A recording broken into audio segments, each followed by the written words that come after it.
Hi everyone, Miss Fisher here, and today we're going to be reading chapters 5 through 8 from Sideways Stories from Wayside School. Chapter 5 Todd. All of the children in Mrs. Jewell's class except Todd were talking and carrying on. Todd was thinking. Todd always thought before he spoke. When he got an idea, his eyes lit up. Todd finished thinking and began to speak. Before he said 2 words, Mrs. Jewell called on him. Todd, she said, you know better than talk in class. You must learn to work quietly, like all the other children. She wrote his name on the blackboard under the word discipline. Todd looked around in amazement. All of the other children, who had been talking and screaming and fighting only seconds earlier, were quietly working in their workbooks. Todd scratched his head. A child was given 3 chances in Mrs. Jewell's class. The first time he did something wrong, Mrs. Jewell wrote his name on the blackboard under the word discipline. The second time he did something wrong, she put a check next to his name. The third time he did something wrong, she circled his name. Todd reached into his desk and pulled out his workbook. He had only just started on it when he felt someone tap him on the shoulder. It was Joy. What page are you on? Joy asked. Page 4, Todd whispered. I'm on page 11, said Joy. Todd didn't say anything. He didn't want to get in trouble. He just went back to work. 5 minutes later, Joy tapped on him again. Todd ignored her. So Joy poked him in the back with her pencil. Todd pretended he didn't notice. Joy got up from her seat and sharpened her pencil. She came back and poked it into Todd's back. What page are you on? She asked. Page 5, Todd answered. Boy, are you dumb, said Joy. I'm on page 29. It isn't a race, Todd whispered. 5 minutes later, Joy pulled Todd's hair and didn't let go until he turned around. What page are you on? She demanded. Page 6, Todd answered quietly as he could. I'm on page 200, Joy shouted. Todd was very angry. Will you please let me do my work and stop bothering me? Mrs. Jewell heard him. Todd, what did I say about talking in class? Todd scratched his head. Mrs. Jewell put a check next to Todd's name on the blackboard under the word discipline. Todd really tried to be good. He knew that if he talked one more time, Mrs. Jewell would circle his name. Then he'd have to go home early at 12 o'clock on the kindergarten bus, just as he had the day before and the day before that. In fact, there hadn't been a day since Miss Jewell took over the class that she didn't send Todd home early. She said she did it for his own good.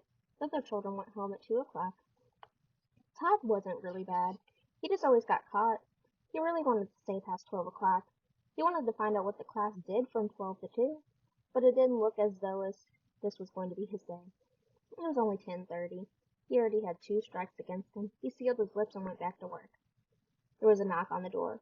Mrs. Jewell opened it. 2 men stepped in wearing masks holding guns. Give us all your money, they demanded. All I have is a nickel, said Mrs. Jewell. I have a dime, said Marissa. I have 13 cents, said Leslie. I have 4 cents, said Damien. What kind of bank is this? Asked one of the robbers. It's not a bank. It's a school, said Todd. Can't you read? No, said the robbers. Neither can I, said Todd. Do you mean we walked all the way up 30 flights of stairs for nothing? Asked the robber. Don't you have anything valuable? Todd's eyes lit up. We sure do. We have knowledge. He grabbed Joy's workbook and gave it to the robbers. Knowledge is much more valuable than money. Thanks, kid, said one of the robbers. Maybe I'll give up being a criminal and become a scientist, said the other. They left the room without hurting anybody. Now I don't have a workbook, complained Joy. Mrs. Jewell gave her a new one. Joy had to start all the way back at the beginning. Hey, Joy, what page are you on? Asked Todd. Page 1, Joy sighed. I'm on page 8, laughed Todd triumphantly. Mrs. Jewell heard him. She circled his name. Todd had 3 strikes against him. At 12 o'clock, he left the room to go home early on the kindergarten bus. But this time when he left, he was like a star baseball player leading the field. All the children stood up and clapped their hands and whistled. Todd scratched his head. Chapter 6 BB BB was a girl with short brown hair, a little BB nose, totally tiny toes, and big brown eyes. Her full name was BB Gunn. She was the fastest draw in Mrs. Jewell's class. She could draw a cat in less than 45 seconds, a dog in less than 30, and a flower in less than 8. But of course, BB never drew just one dog, or one cat, or one flower. Art was from 12:30 to 1:30. Why in that time she could draw 50 cats, 100 flowers, 20 dogs, several eggs, or watermelons. It took her the same amount of time to draw a watermelon as an egg. Calvin sat next to Beebe. He didn't think he was very good at art. Why it took him the whole period just to draw one airplane. So instead, he just helped Beebe. He was Beebe's assistant. As soon as Beebe would finish one masterpiece, Calvin would take it from her and set down a clean sheet of paper. Whenever her crayon ran low, Calvin was ready with a new crayon. That was the way That way Beebe didn't have to waste any time. And in return, Beebe would draw 5 or 6 airplanes for Calvin. It was 12:30, time for art. Beebe was ready. On her desk was a sheet of yellow construction paper. In her hand was a green crayon. Calvin was ready. He held a stack of paper and a box of crayons. "Ready, Beebe?" said Calvin. "Ready, Calvin," said Beebe. "Okay, said Mrs. Jules. "It's time for art." She had hardly finished her sentence when Beebe had already drawn a picture of a leaf. Calvin took it from her and put down another piece of paper. "Red," called Beebe.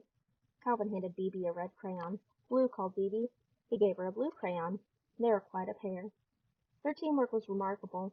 Beebe drew pictures as fast as Calvin could pick up old paper, and set down a new. A fish, an apple, 3 cherries, bing, bing, bing.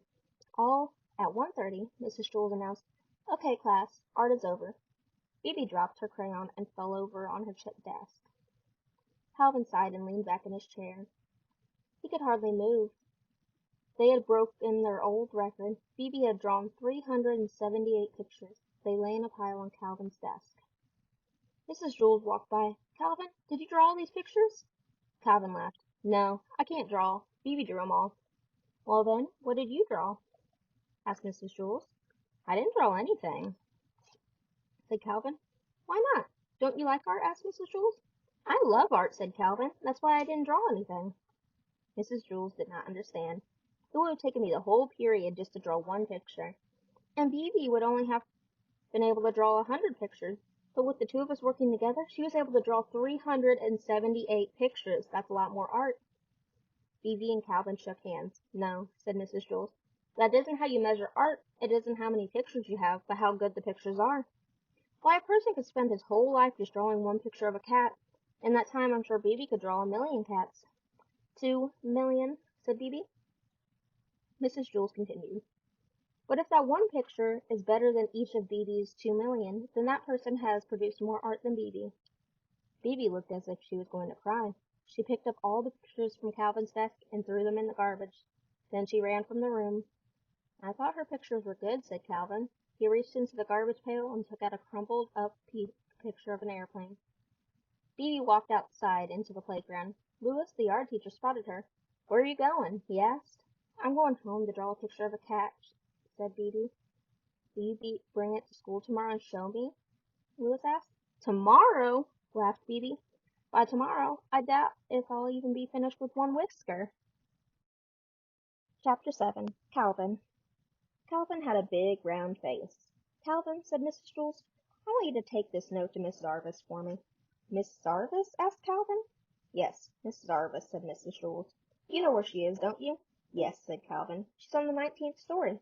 "That's right, Calvin," said Mrs. Jules. "Take it to her." Calvin didn't move. "Well, what are you waiting for?" asked Mrs. Jules. "She's on the 19th story," said Calvin. "Yes, we have already established that fact," said Mrs. Jules. "The 19th story," Calvin repeated. "Yes, Calvin, the 19th story," said Mrs. Jules. "Now take it to her before I lose my patience." "But Mrs. Jules," said Calvin. "Now, Calvin," said Mrs. Jules. "Unless you'd rather go home on the kindergarten bus." "Yes, ma'am," said Calvin. Slowly he walked out the door. laughed Terence. "Take it to the 19th story. Give it to Miss Zarvis," hooted Myron. "Have fun on the 19th story," called Jason. Calvin stood outside the door to the classroom. He didn't know where to go. As you know, when the builder built Wayside School, he accidentally built it sideways. But he also forgot to build the 19th story. He built the 18th story and the 20th story, but no 19th. He said he was very sorry.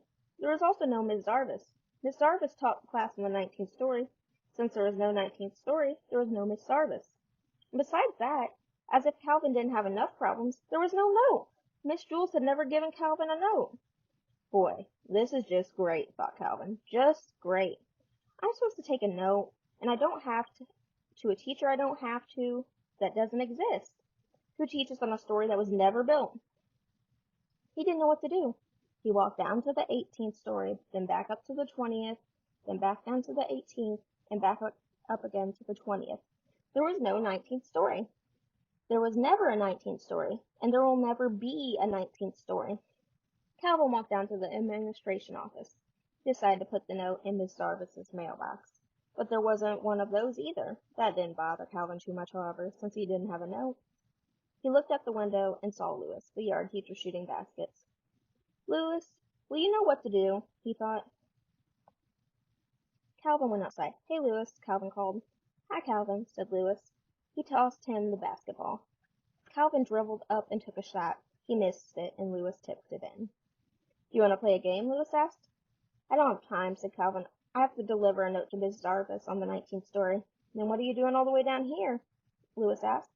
There's no 19th story, said Calvin. Then where is Miss Jarvis? Asked Lewis. There is no Miss Jarvis, said Calvin. What are you going to do with the note? Asked Lewis. There is no note, said Calvin. I understand, said Lewis. That's good, said Calvin. 'Cause I sure don't. It's very simple, said Lewis. You're not supposed to take no notes to no teacher. You already haven't done it. Calvin still didn't understand. I'll just have to tell Miss Jules that I couldn't deliver the note, he said. That's good. The truth is always best. Besides, I don't think I understand what I said either. Calvin walked back up the 30 flights of stairs to Mrs. Jules. Thank you very much, Calvin, said Mrs. Jules. Calvin said, but I... Mrs. Jules interrupted him. That was a very important note, and I'm glad I was able to count on you. Yes, but you see, said Calvin, you delivered note to Miss Jarvis on the 19th story? Asked Jason. How did you do it? What do you mean, how did he do it? Asked Miss Jules. He gave Miss Jarvis the note. Some people, Jason, are responsible. But you see, Miss Jules, said Calvin. The note was very important, said Mrs. Jules. I told Miss Jarvis not to meet me for lunch. Don't worry, she won't. Good, said Mrs. Jules. I have a coffee can full of Tootsie Pops on my desk. You may help yourself to one for being such a good messenger. Thanks, said Calvin. But really, it was nothing.